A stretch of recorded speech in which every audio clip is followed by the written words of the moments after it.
what are you doing right now? I mean, you're obviously listening to this podcast, but research shows that most people listen to podcasts while they're doing something else.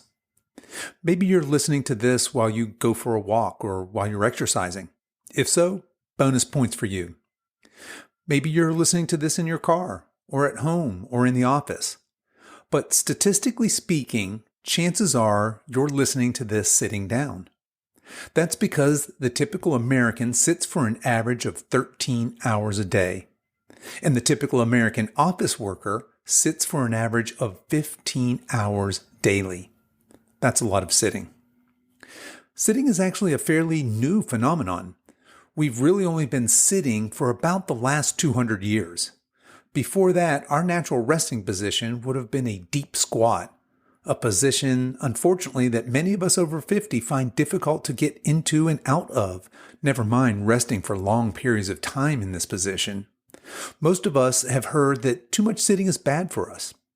But just how much sitting is detrimental to our health? And how bad is it, really?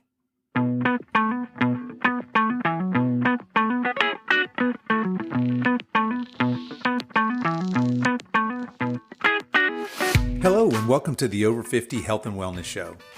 I'm your host, Kevin English. I'm a certified personal trainer and nutrition coach, and my mission is to help you get into the best shape of your life, no matter your age. We have a great show for you today. Dr. Stefan Zavalin is here to talk to us about the dangers of sitting and what to do about it. But before we get to that, I want to let you know that today's show is brought to you by the Silver Edge. The Silver Edge is my online personal training and nutrition coaching business where I help you get off of the exercise and diet hamster wheel and start making permanent healthy lifestyle changes so that you can enjoy the second half of your life with strength and confidence and show up as the healthiest, strongest, most vital version of yourself no matter your age. If you're interested in learning more, send me an email at coach@silveredgefitness.com and we'll start a conversation. My promise to you is no hard sales pitch, no annoying, incessant follow-up emails, just an introductory conversation about you and your personal fitness goals. Okay, enough of that. Let's get on with today's show.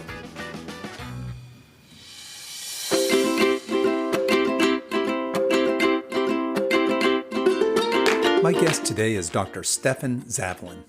Dr. Zavalin is a doctor of physical therapy and a work culture consultant working to ensure that people age well. He's the founder of the business Love to Move, where his mission is to change the culture of sitting in the workplace. In this episode, we'll hear his personal story. Spoiler alert, he went blind during his graduate studies, as well as, of course, the dangers of sitting. In this episode, he lays out a timeline of the health dangers of sitting, starting with even as little as 20 minutes of sitting. We then move on to talk about specifically what can we do to break up this cycle, not just to move more, but to actually break the culture of sitting. This was a great episode and really got me thinking about my own sitting habits. I asked Dr. Zavalin what got him interested in physical therapy and eventually into the topic of sitting. I'd like to start the story back in 5th and 6th grade because it's really interesting how our life can sometimes go in these circles and come back to us. So I grew up as a very relatively fit child. I always loved to climb trees. My parents put me into swimming and I was always doing sports. But came around 5th grade, I was tired of going to gym. I thought gym was incredibly boring. Part of that was the actual instructor would just roll out a box of balls and go, do whatever you want with it. I don't care. And so I felt I was tired. I didn't like going to gym in school. And I said, I want to go to orchestra because those who were in orchestra did not have to go to gym. And so I said, I'm going to play the violin. That didn't pan out. I played the bass instead, but that was the trajectory so that I could get out of gym. And as that kind of happened, I still played a little bit of soccer and things here and there, but that started my downward kind of spiral of not really doing anything active for the majority of high school as a result, because I just thought, well, I'm just going to be a musician. Why do I care about doing anything active whatsoever? That and kind of made me be a little bit more overweight, and my parents started to notice. They started to tell me things, shame me into many things of saying, hey, this is not good. And I thought, okay, fine, I need to do something. I didn't know what I was supposed to be doing. And so I just said, well, you're supposed to eat less and move more. That's the general advice that we hear so much. And that culminated in me effectively eating a green apple and a cucumber for lunch while not having eaten breakfast, and then running for an hour and doing exercises I thought were right, which was unsustainable. So I would inevitably binge by dinner time. And so I didn't see results, and I was just struggling through it. My brother put me onto the gym, and I thought, oh, well, this is interesting. I guess this is what I'm supposed to be doing. Once again, not knowing what in the world I was supposed to be doing, I worked out the entire body to complete fatigue and failure every single day, thinking this is it. This is what people do. You don't eat anything at all, and you work your body into the ground. And that's how you get stronger. I lost some weight, inevitably with such a calorie deficit that was going to happen to some degree, but it was no way good or healthy. But this kind of started my idea of, okay, this is what sort of fitness is like. I guess I kind of understand this. Nevertheless, I went to undergrad for music, and I started that off. And my parents said, maybe something else. We don't know if music is going to pay the bills. So I tried my hand at computer science, loved it, but I knew it wasn't going to make me happy. And I was thinking, well, what is bringing me joy? And I thought, I really like going to the gym. And so as I was exploring more on bodybuilding.com and just looking online, it gave me more and more information. So I said, I'm going to switch to a kinesiology major, which is basically exercise science. And I was kind of working through that. And one summer, I got introduced to CrossFit. And I was really good at it. I partially maybe because I was able to put myself into that kind of dark place of just going, you just have to go all out and do it, which a lot of the CrossFit athletes, they talk about that sort of a place that you have to put yourself in some of those workouts. But I really liked the idea of how much it involved, how fun it was, that it wasn't just sitting and doing knee extensions to strengthen your quads. It was a whole body experience, and it was fun. It was the community aspect of it all as well. So I started my own CrossFit club at the University of Maryland, which for legal purposes was called the XFit Club. But that was me doing 3 or 4 workouts every single day that I would run through and I would do the entirety of, which thinking back to it now, I'm going, what were you thinking? But then I loved it. It was the best thing ever. On top of which I joined a gymnastics troupe, which also exposed me to all of these ideas of how you can use body weight and everything. And it was around end of junior year that my parents said, hey, this is great. This is wonderful, but we think you should consider grad school. And I said, I don't even know what people do with this. I'm getting this degree in kinesiology, and what do I even do with it? So I started looking at what are the options. And really the big two are occupational therapy and physical therapy. And I said, okay, let me check out this physical therapy thing. I think I did one observation and I thought, you get paid to do this? This is amazing. This is exactly what I want to do. This is so fun and absolutely wonderful. And so I went off to grad school thinking, this is it. This is what I absolutely want and I love. And so starting off kind of first semester, this is where the story takes an interesting downturn. I was in school. I was all bright-eyed, bushy-tailed, excited to learn all these wonderful things until inevitably I started getting some kind of like a pain and light sensitivity in my eye. And I was going like, well, what's up with this? Maybe I got a little bit of a scratch or something like that. So as always, as we do, I kind of put it off for a week or two, but it was just getting bad. So I went to the doctor. He said, no problem. You got a bacterial infection. We'll take care of this. Gave me some eye drops. Didn't work. Went back. They said, sorry, misdiagnosed. It was actually a virus. Very common virus. It's okay. Here you go. More drops. Didn't really work. Kind of continuing at this point, I'm going, hey, this is hard for me to even sit in class. I can't look at a computer screen. It's too much for me to even be in grad school at this point. And then they're like, okay, well, maybe you have too much inflammation. So let's just up the steroids. And so you'll be able to function. So dumped a bunch of steroid drops into the eye that reduces the inflammation. And at this point, what I should say is I have, since birth, one of my eyes doesn't work well. The optic nerve never developed, so it can't see properly. Because I'm so very lucky, this was happening to my good eye. So that's what was really impeding everything else, where I was like, I can barely even really drive because the other eye's not functioning in that sense. So finally, everything seems to be going great because I'm dumping so many steroids in. I'm thinking, okay, we're done. It's over this. It's fantastic. I'm home over Christmas break. Went to see a couple of doctors. They're like, yep, it's just a virus. It's going to go away soon. No worries. You'll be okay. And then early January is when it comes back with a vengeance, and the steroids do nothing. And we're looking for any kind of options, and finally go to the doctors. My dad was able to find this eye institute and go in there, and they say, yes, this is actually a parasite that presents like a very common virus. And since they specialize, they see this all the time. And so that took down a whole thing of where they had to scrape my eye, which is some of the worst pain that you can imagine. It cascaded into several surgeries and all these other things of where you have to try to save as much of the eye as you can and do all of these things. For a part of the time, I was able to have some of my vision and then try to get back into school and try to catch up and do all of these things. And then inevitably, I just completely went entirely blind to where I couldn't really do much. So I had to get a house where I could just walk to school. But long story short, I was able to actually finish PT school, even though I had to take a year off for all of that eye stuff. And then I thought, all right, I'm going to get into a clinic and work. And so our final rotation, my family's in Nashville, Tennessee. There was a rotation in Nashville, Tennessee.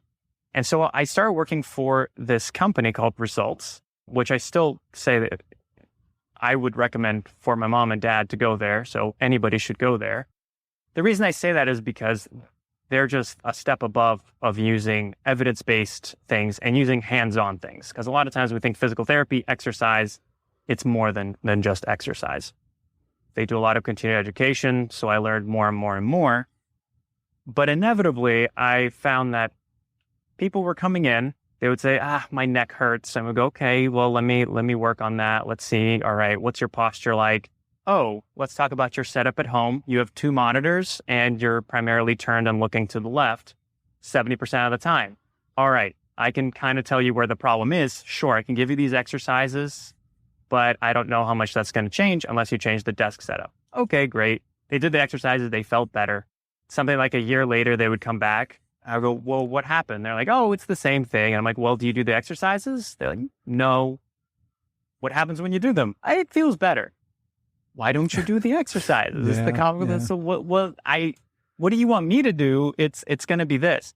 But this kept on happening of where people would come back with the same, I wouldn't even call them injuries, but impairments at this point, or chronic injuries, you could say. And I realized that it's almost pointless for me to repeatedly be fixing this because the problem is going to keep happening. I'm just fixing the symptoms. I'm not really fixing the problem. We talk about this a lot in physical therapy overall, is that when people come in and they have pain, you might have, for example, a pain in the bottom of your foot. It could be radiating from your back. It doesn't mean that the problem is in your foot, and fixing your foot isn't going to fix the pain. So the pain is just a symptom. But similarly here, I wasn't fixing the problem of how their desk was set up, how their entire workstation was set up. I was telling them, hey, you might consider this, but I was just fixing their little bits and pieces of the problem. And so through a lot of different interesting circumstances, I happened to get COVID this past Christmas. And there were a lot of interesting symptoms. As we all know, people have very different symptoms as a result. It was difficult for me to move, and I had some chest pain and heart pain, so I had to take an extra month off. And over that time, I was thinking about this whole thing of where I'm like, well, I really want to start something else to where I'm intervening a little bit more. And I know that we have plenty of people that do ergonomics, but ergonomics just isn't enough. Ergonomics is great. It sets you up into this neutral posture, but we're meant to move, and the majority of people aren't moving. And so by the end of that extra month off, I said, guys, I think I'm done. So I left the clinic and I started up my own kind of a business, which is where I thought, okay, I'm going to not only try to intervene for the ergonomics and the environment in which we work, but also the culture that kind of supports it at work. And so that's really what kind of fueled all that passion all the way through. Yeah, that's quite a story. So it sounds like You've had the whole roller coaster of journey there in terms of your personal story. You started out as an active kid, just kind of got a distaste for that, it sounds like, went into into orchestra or into band and found yourself getting maybe a little chubby and then getting some feedback where, hey, maybe you need to move more. And I think a lot of us can relate to that, especially later in life. A lot of us tend to go to that cardio and calorie restriction. And A, it's not sustainable. B, it's usually not very fun. And it's not very effective, frankly. So you move to a gym environment. You find your way around there. You find CrossFit and fall in love with the intensity and the community of CrossFit. Certainly, there are a subset of us that certainly have been there and can appreciate that. And then into school, you've got this crazy story of not really realizing, or did you realize as a child that one of your eyes was not working? Or was that just your baseline and that's kind of your normal? Oh, that's a baseline of normal. Actually, as a kid, they eye patched me and they tried to retrain it, but it doesn't matter. The nerve is half dead, so we wouldn't have retrained it. So yes, that was a reality. Yeah, okay. So, and that brings you up to present day, and you are working in this physical therapy environment, and I'm hearing this from other physical therapists, right? These leading edge physical therapists are frustrated with, there is a certain subset of physical therapy that is doing kind of that palliative care, that allopathic care. They're treating that pain. They're treating that symptom. Sure, I show up and I've got some back pain or I've got shoulder pain, whatever that is. A good physical therapist can ease that pain, right? But really, if you're not addressing the root cause, then we're just putting Band-Aids on wounds here. So in your case, we're going to talk a lot about posture, specifically sitting and sedentary lifestyle. And yeah, let's dig into that a little bit. So I read on your website that the average American office worker sits for an astounding amount of time. Let's talk about the problem a little bit. Can you describe what the problem is with the common workplace office environment looks like today? Sure. In general, the office environment and everything we have set up is for sitting. So that's both if you think about how an office is set up, it's so that you have access. You're on a rolly chair, so you can come here, come over there, different parts so that you remain sitting and don't have to get up quite as much. When you go to meetings and boardrooms, that's more you're sitting down in the chairs. And so there's even break rooms, chairs. We are consistently set up for where we sit all the time. And I understand it's comfortable to sit. There is always this argument of where if I stood all day, that would be uncomfortable.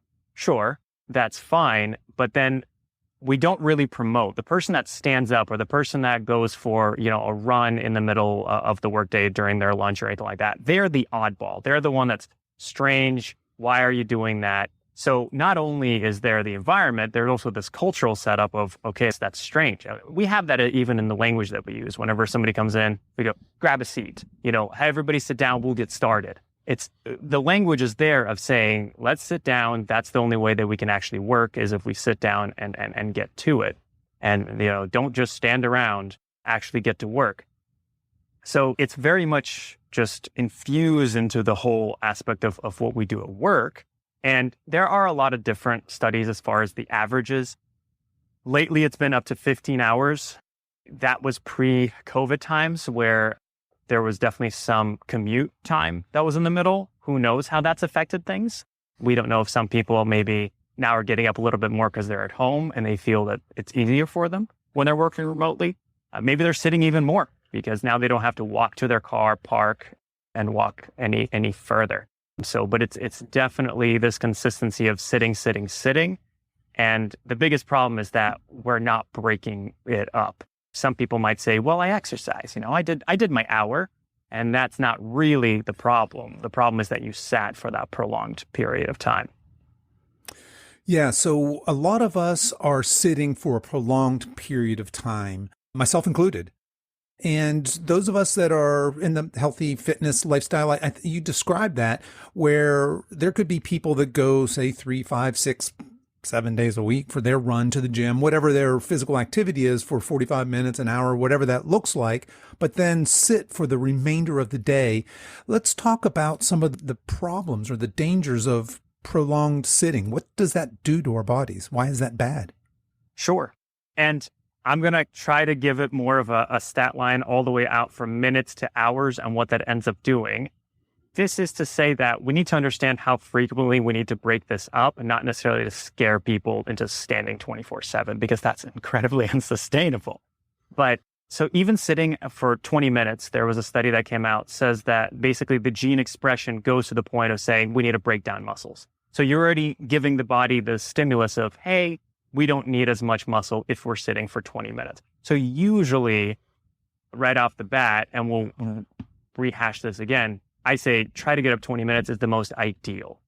But let's keep going. At about 30 minutes, you're starting to decrease the amount of blood flow that's going to the brain. So if your argument is, well, I need to sit down and focus, there's a counter argument that maybe getting up at the 30-minute mark is where you kind of need to go a little bit at that. We know that rounded posture that we talk about, a lot of people get that with their phones or anything like that. That reduces airflow immediately, pretty much, as you get into it. And the longer and longer you sit, obviously that's going to have more and more of an impact of how much oxygen is getting to the brain and everything like that.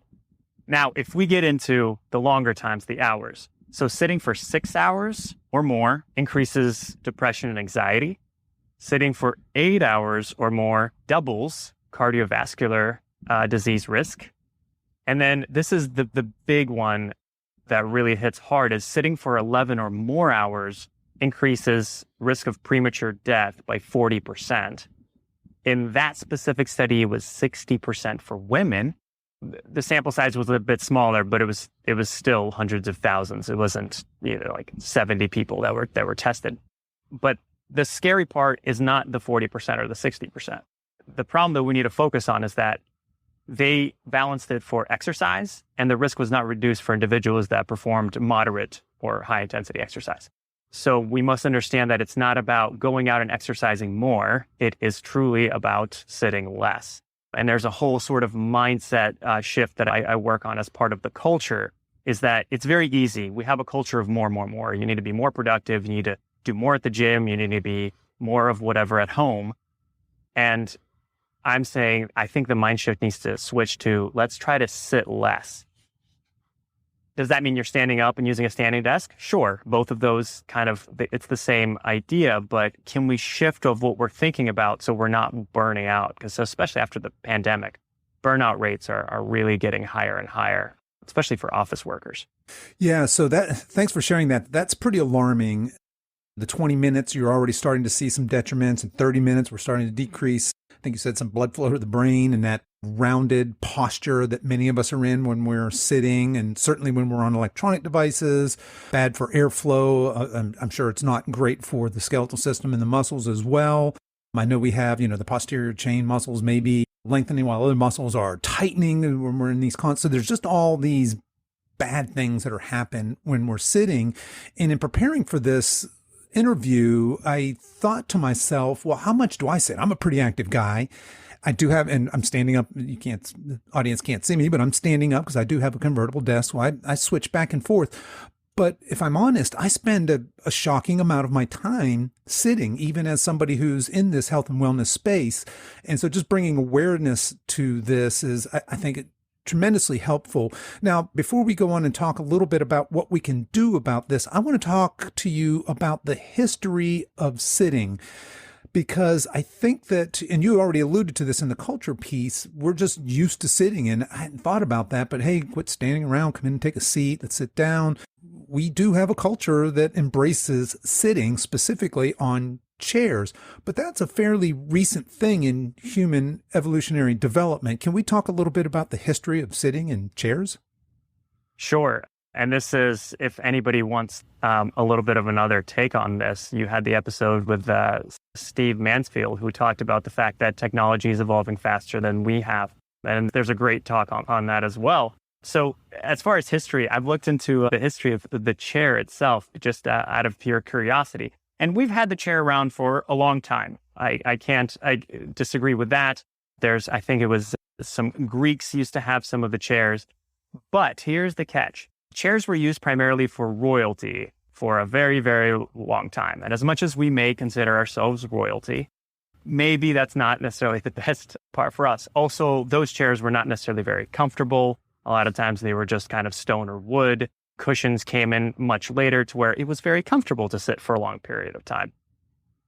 in general, also people had to do a lot more work. So sitting just wasn't, you had to work the field, or even if you have to do hunting and gathering, if we're going that far back, you didn't have time to sit around. And squatting was also a lot of more of a restful position than sitting itself necessarily would be, which is far more engaging for the muscles. I imagine if somebody had to hold a squat for 10 minutes, that would be a full exercise for the day for some people than a restful position. And so we sort of continue with all of this as we get into certain factory workers were able to stand. Some would then be able to then sit if possible. We start to have cars, less with horse and buggy because this is still a little bit more engaging. But as you get more cars and more sitting while traveling, you're having more and more sitting, not just while you work, not just at home, but now even in the in-between, because a lot of people for a while there, streets were made for pedestrians and for bicycles. And then eventually when cars became popular,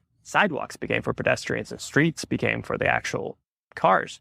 And so we've kind of made it further and further that we're just going to be sitting for all of these. And so instead of trying to find ways to adapt the various jobs and their tasks for standing, we just said, well, let's adapt it for sitting. It's easier, we can do more.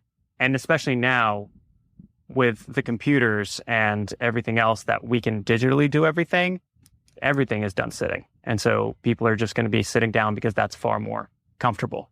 So I would say probably phones and computers have been one of the biggest as far as work to let us sit and not have to get up and move quite as much. Even though cell phones allowed people to kind of walk around and do all that, a lot of times I just see people sitting and talking on their phone, even though they could stand up and walk.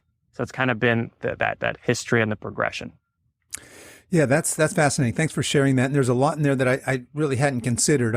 I mean, you think about chairs and chairs being originally for royalty. And of course, we would have moved a lot more. You mentioned the squat position, and I certainly would challenge listeners to get into a deep squat and hold it even for a minute. A lot of us no longer have that mobility, those of us over 50, to get into that deep squat comfortably with that full range of motion, let alone stay there. And you had mentioned for 10 minutes. I would guess that's going to be outside of most people's capability at this point, which is kind of funny. And there are still cultures where you see that's the prevalent way of quote unquote resting, right? Is in that very, very deep squat. But we've developed these chairs, and to your point, as we started to move to vehicles for our transportation, we're sitting there. Now we're in this technology age. Most workers are office workers, and we're sitting. Okay, so we defined the problem. What can we do about it? What do we do to get around this, what's happening here with sitting? So the easy answer that everybody goes for is move more, sit less. Yeah. But the move more, we kind of talked about this idea of having people, the mindset of do more, not going to be helpful. That's what everybody's constantly told. It's not a surprise. Everybody knows that they need to move more. Everybody has that feeling and that idea, and yet 80% are not meeting the physical activity guidelines, which is 150 minutes per week. So it's relatively accessible for us. So I think it's going to be more about that sitting less mindset. Now, this is where that kind of 20-minute part comes in of taking breaks every 20 minutes. But I get on a little bit of a soapbox here of there's a difference between movement and exercise. And people tend to think whenever I say take a movement break, I mean go exercise. No, your body doesn't know the difference between a squat and you picking something up off of the ground. You're doing the same movement. So if you're going to go do a chore, if you're going to go to the printer, if you're going to go just, outside to the car to grab something, these are all movements and they count. It doesn't have to be exercise. And I actually urge it to not be exercise because then you don't have to be thinking about it quite so much. And I think that exercise a lot of times is very limiting, which is what we're going to get to here in a little bit about what's the best way to also break that up. But even in regards to your posture, people ask what's good and bad posture. No such thing. Technically, it's good to be in a posture for a long time, or it's bad to be in a specific posture for a long time. So us being hunched over for, 15 hours, that's bad. But it's not bad because we're hunched over. It's bad because we're in there for 15 hours. If we were leaned all the way back and compressing all of our lumbar vertebra for 15 hours, that would also be bad because we'd be there for way too long. So we really need that movement. And so about every 20 minutes, if you can get up and move. If you normally sit for an hour and don't get up, start with an hour. Start with an alarm every hour. Start with 45 minutes, 50 minutes, and don't shoot for 20 right away. But that would be the first thing, is just get up and move. It can be absolutely whatever. And chores are my favorite, especially if I'm at home, because I get a chore done and I get some movement in. But this idea of us having to actually physically get up and move brings in what I want to talk about in terms of exercise. So we tend to exercise, and this is all throughout. We now talk so much about functional training and all of these things, and not to do things in isolation. Great, I agree with that. Enough is said on that in general. You just posted an article in May about the 7 patterns of movement. Also wonderful, great. I take it down even simpler, and I say there's really 3 kind of planes that we're going to be moving in, and you can move any joint technically in these 3 planes or a combination of them. To make it simple, that's forward, backwards, side to side, and twisting. All simple. Most of what we do is forward, backwards. When we're walking, when we're picking things up, when we're looking at the computer, we're mostly doing everything forwards and backwards. Sometimes we do some side to side. If you run into somebody in the street, they go to the left, you go to the left, back and forth, you get a little side to side. Twisting, we do very little of. And it's even interesting if you think about it, the word twisting is something we sometimes associate with injury. I twisted my ankle. I hear a lot, especially after spring cleaning, is when people would come into the clinic and say, I bent forward, I twisted to pull something, and there, it went, ow, my back. We don't expose ourselves to twisting. And so, especially when we expose ourselves to that motion under load, it's very detrimental to us. And a lot of people get injured that way. So the reason I bring all this up is, if you're deciding to do exercises or any kind of movements as your movement break, try to include side to side and twisting in it as well, so that you're continuously exposing yourself to this. A lot of times when people get up, they're like, oh, I'm going to stretch. And then so they bend forward, touch their toes. They come up, they bend backwards, and they go, that's it. That's enough. That's the only way you're going to function. You're just going to be like a hinge forwards and backwards. We have so many wonderful complexities of joints and movements that our bodies can do. We really need to access all of them. So just remember that every 20 minutes, try to get in side to side and twisting as much as you can into all of that. And then, sorry to interrupt, but before we move on from that, so if I'm going to do a 20-minute break and I'm going to incorporate some of the side-to-side and twisting movements, how long should that be? Is that 30 seconds of movement? Is that 5 minutes of movement? What's an appropriate amount of time to spend after I've just sat for 20, 30 minutes? Great question. So the research shows that it's about 2 minutes. 2 minutes was the ideal. In that research, they were specifically walking on a treadmill. So there might be an argument to be made if you went a little bit of a higher intensity and got your heart rate up a little bit more and did something a little bit more dynamic than just walking. Maybe you could do a little bit less. I usually say, if you're not used to it, start with 30 seconds, because when you're not used to it, 2 minutes feels like eternity. Yeah. And so start with 30 seconds, or even if you don't want to count it, start with reps. Just go, I'm going to squat 10 times, or I'm just going to walk down the hallway or upstairs or somewhere and come back. Great. It's about building that habit a little bit as opposed to being absolutely perfect. But 2 minutes is the ideal. 2 minutes. Okay, great. Thank you. And then you had mentioned, ideally, we're going to do some side to side and some twisting motions. Can you give an example of a couple of a side to side and a twist movement that would be appropriate for somebody who's primarily sedentary and wants to incorporate this? Sure. So what usually ends up happening for us when we're sitting, this is a great time to bring in the pelvic quadrant. And I don't know how much you've gotten into all of this, but this isn't everyone, before I get a lot of people on my case. But a lot of times with sitting, hip flexor tightness can be an issue because our knees are all the way, they're 90 degrees, which means our hips are pretty flexed. So the pelvic quadrant idea basically is that you have these 4 muscle groups and how they're interacting. You've got your hip flexors that are in the front. They bring your knee up to your chest. They tend to be tight. And then you have your erector spinae, which are your low back little muscles on the very low of your back. They tend to also be tight. Whenever we go, I got a little bit of an ache, that's probably your erector spinae. Now your abdominals, because of the way everything has shifted, tend to be elongated and loose. and usually weak, as well as your glutes because we're sitting on them. And there's a very interesting study for overweight individuals showing that they have an increased deterioration in glutes with sitting because of the increased weight with the bones is pressing on the muscle. Just a fun fact for everyone.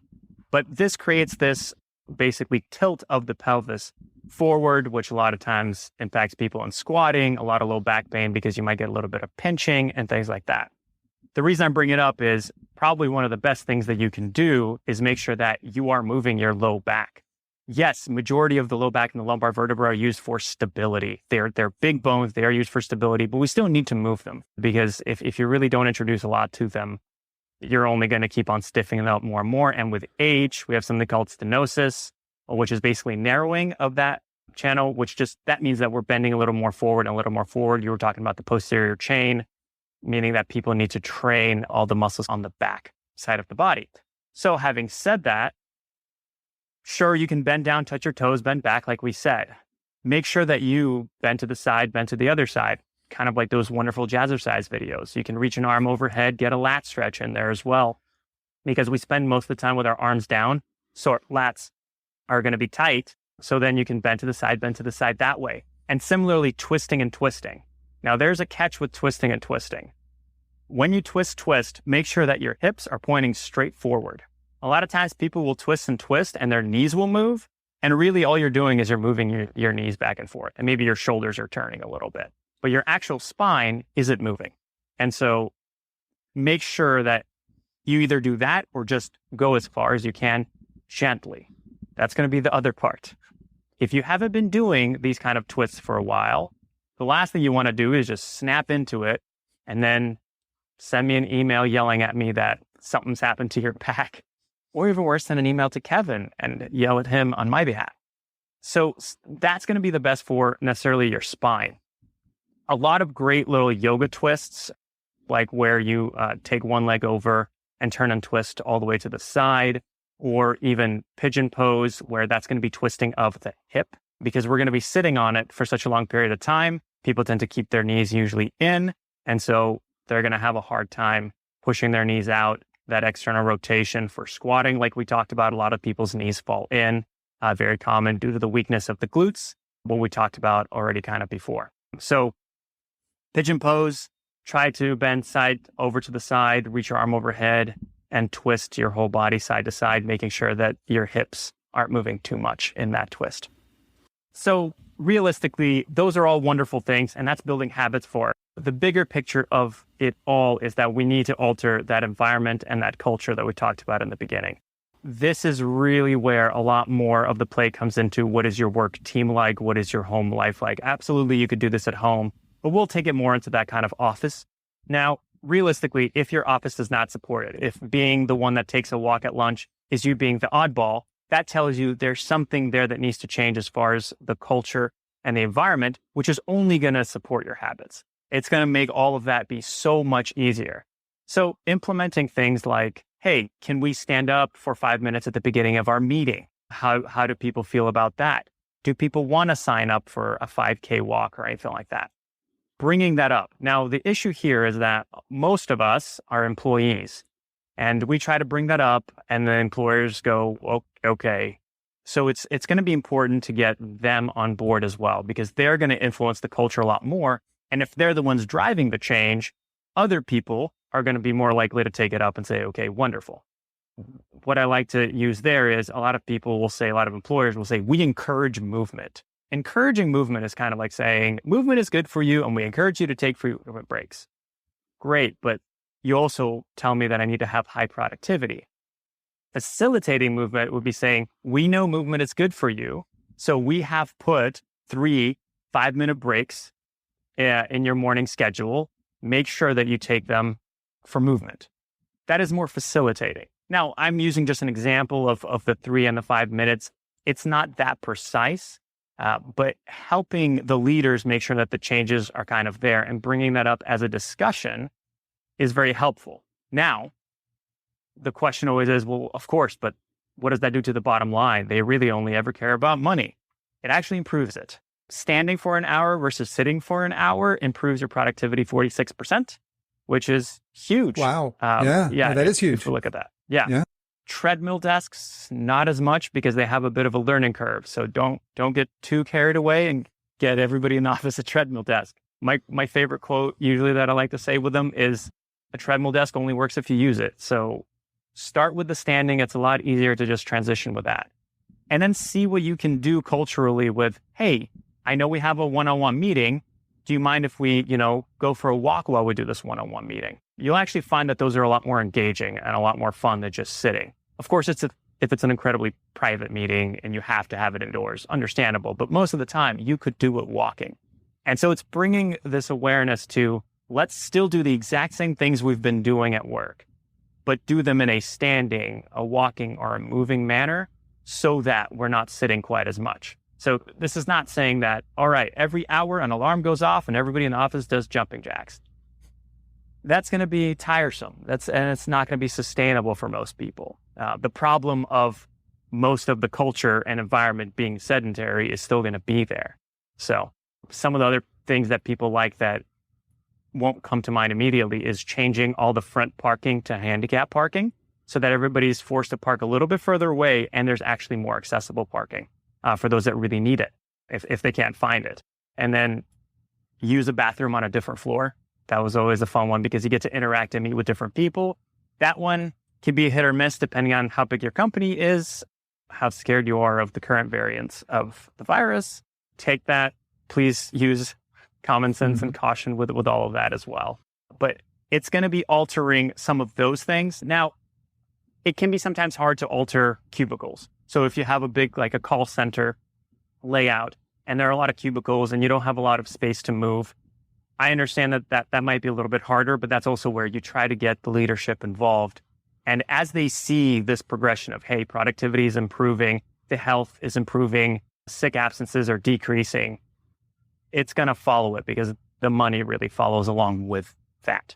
But that's exactly what I do as far as the consulting side of figuring out how can we improve the culture and the environment. Because exercises, I can give you exercises, but like we talked about at the beginning, you'll do them for a couple of weeks, maybe a month, and then throw them to the wayside once you feel better. Yeah, I think that's very, very interesting because I think a lot of companies are onto this a little bit. They understand. I think what happens, and I've seen this historically, personally myself, is where HR will hire somebody, a wellness director who comes in and they shoot out all these rah-rah emails. And it encourages, hey, you should walk every day. You should consider, we'll give you a discount on a gym, or maybe we're going to, open up a gym here. And a lot of workplace cultures they kind of get this, but they're not addressing, to your point, that actual culture of how we work. And to your point, that culture, if we encourage this culture of integrated movement throughout the workday, these companies are going to have increased productivity. There's a bottom line benefit to implementing that. Now, if I'm not mistaken, that's what you do now, right? You have a company called, is it Move to Live? Love to Move. Love to Move. Sorry. Yeah. Well, so the reason you said that is because the website is LTMMTL, which is Love to Move, Move to Love. And that's the second part is more of just this idea of I generally do believe that we need to try to be more compassionate. And Estes kind of adds that. But the main company name is Love to Move. Self-explanatory. Yep. I'm trying to get people to move. So yeah, Love to Move. And talk a little bit about that business. I take it you work with companies and not necessarily individuals. Yes and no. The ideal is companies because I can touch only so many individuals one by one, but if I'm able to really work with a company, I can influence a lot more people in that sense of getting them healthier and getting them moving, which is that's the final goal for me in general. But what that can often look like is this is all done remotely. That it's mostly done through presentations, and then people that need the help of. I had one gentleman who has 6 monitors. Now, I can give you a general presentation for somebody that has 1 or 2 monitors. 6 monitors, that's going to be a little bit more specialized. So for those kind of interactions, then we have a one-on-one meeting where I actually discuss it with him about, okay, this is how we might need to change this. But changing culture, we want everybody on the same page. So it's more of this, hey, what do you guys do? How can we actually change that? Because certain things aren't going to be helpful for certain companies.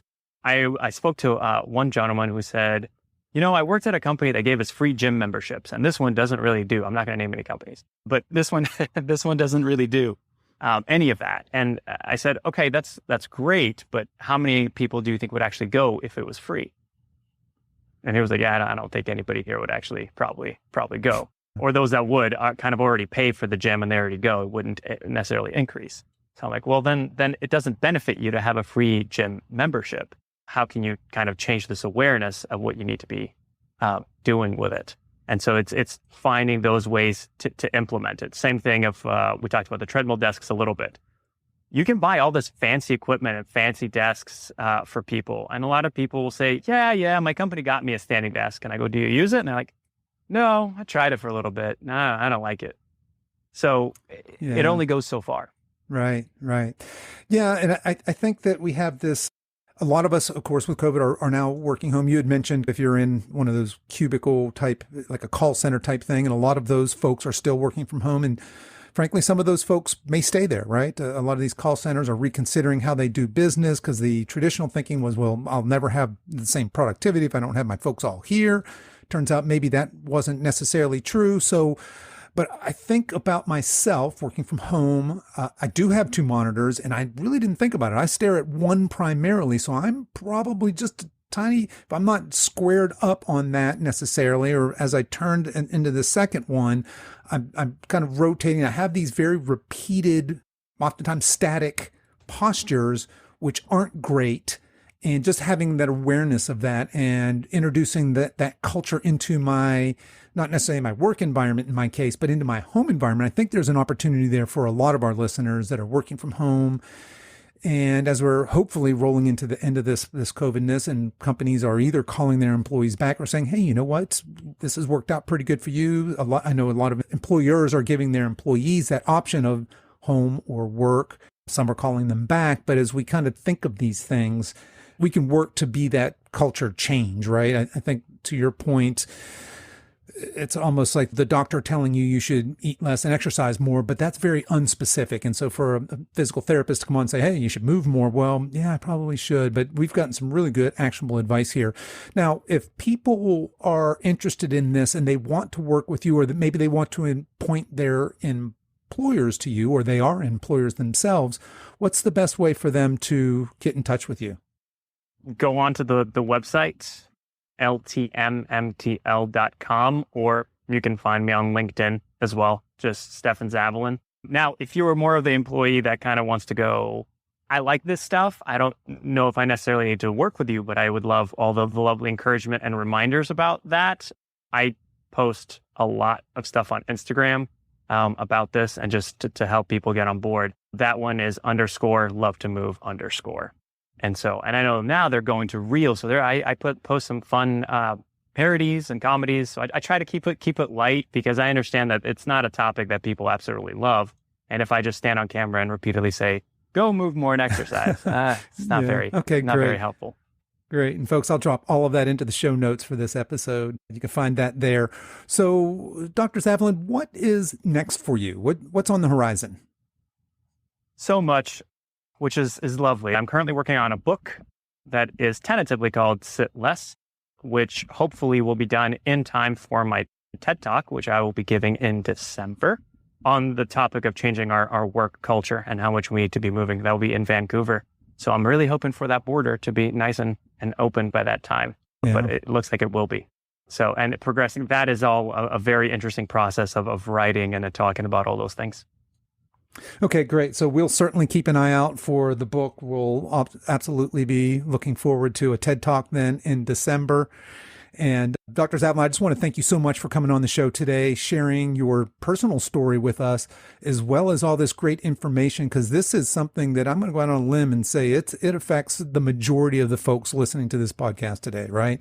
And if it doesn't affect them directly because they're somebody that works in a movement-based occupation, it certainly affects their loved ones, right? So thanks for bringing awareness to this, and thanks again for coming on the show. Thank you very much.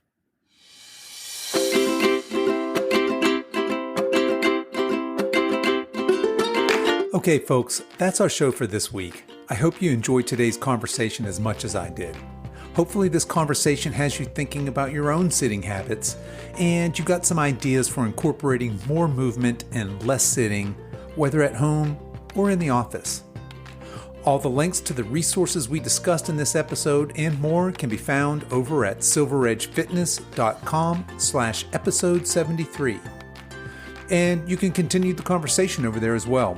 I'd love to hear your thoughts and comments on today's show. As we wrap up our time together today, you can show your support for this show by giving this podcast a 5-star review on whatever platform you listen to your podcasts on. And be sure to subscribe and follow so you don't miss any future episodes. I really appreciate you spending your time with me today. And until next time, stay strong.